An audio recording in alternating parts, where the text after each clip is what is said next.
Oke teman-teman, ketemu lagi bareng aku di channel Warganet Travel.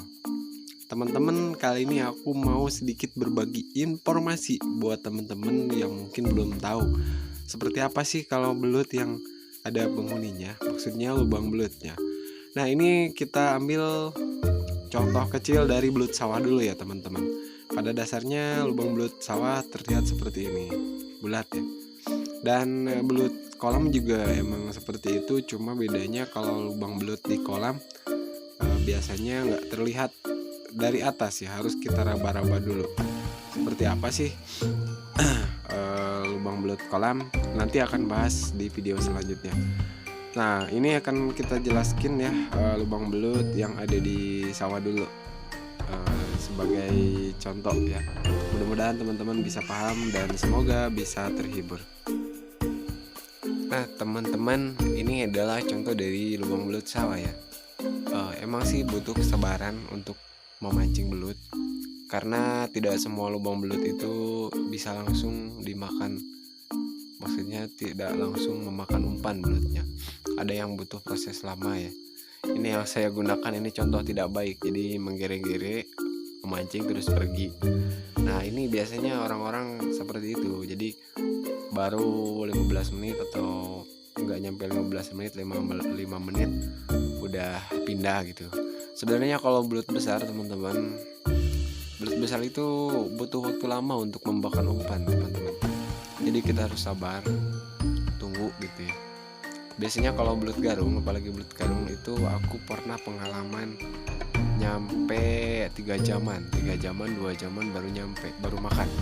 Itu juga umpannya nggak kita pegangin, maksudnya nggak digeri-geri seperti ini. Jadi umpannya itu dibiarkan diteger kalau orang Sunda bilang ya. Jadi biarkan dulu umpannya itu masukin ke dalam lubangnya, lalu kita tinggal saja biarkan.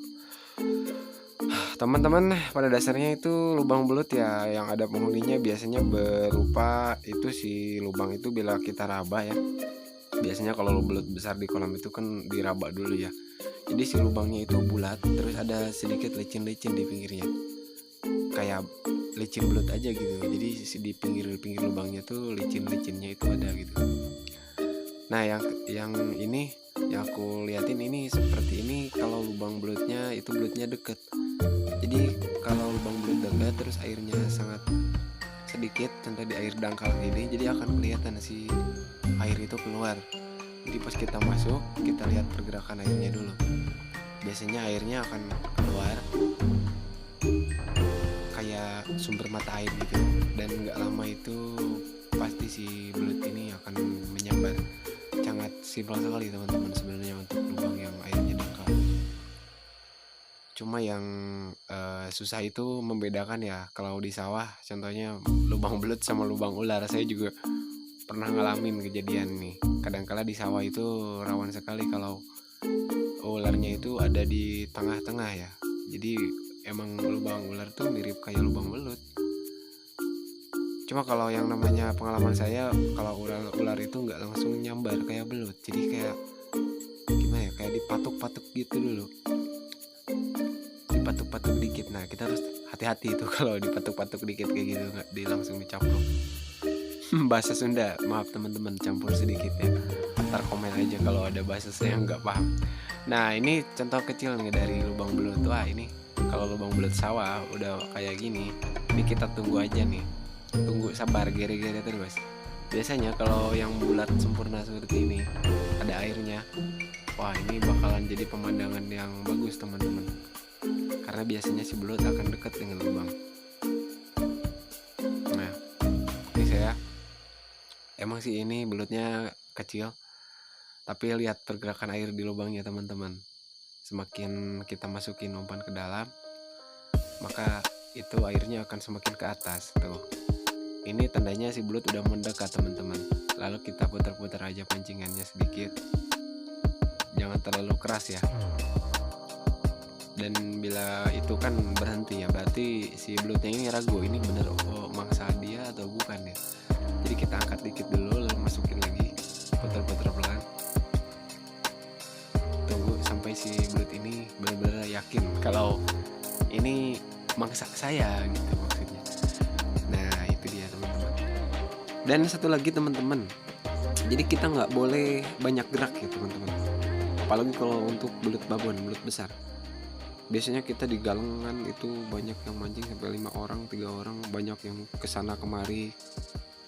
Maksudnya jalannya itu nggak nggak ada kira-kiranya gitu, jadi geduk kayak gitu. Itu nggak boleh teman-teman. Jadi kalau kita lagi mancing belut, usahakan teman-teman yang lain jangan berjalannya itu kalau di galangan jangan terlalu kencang, pelan-pelan, supaya si getaran dari kaki kita gak mengganggu si belut yang akan kita pancing.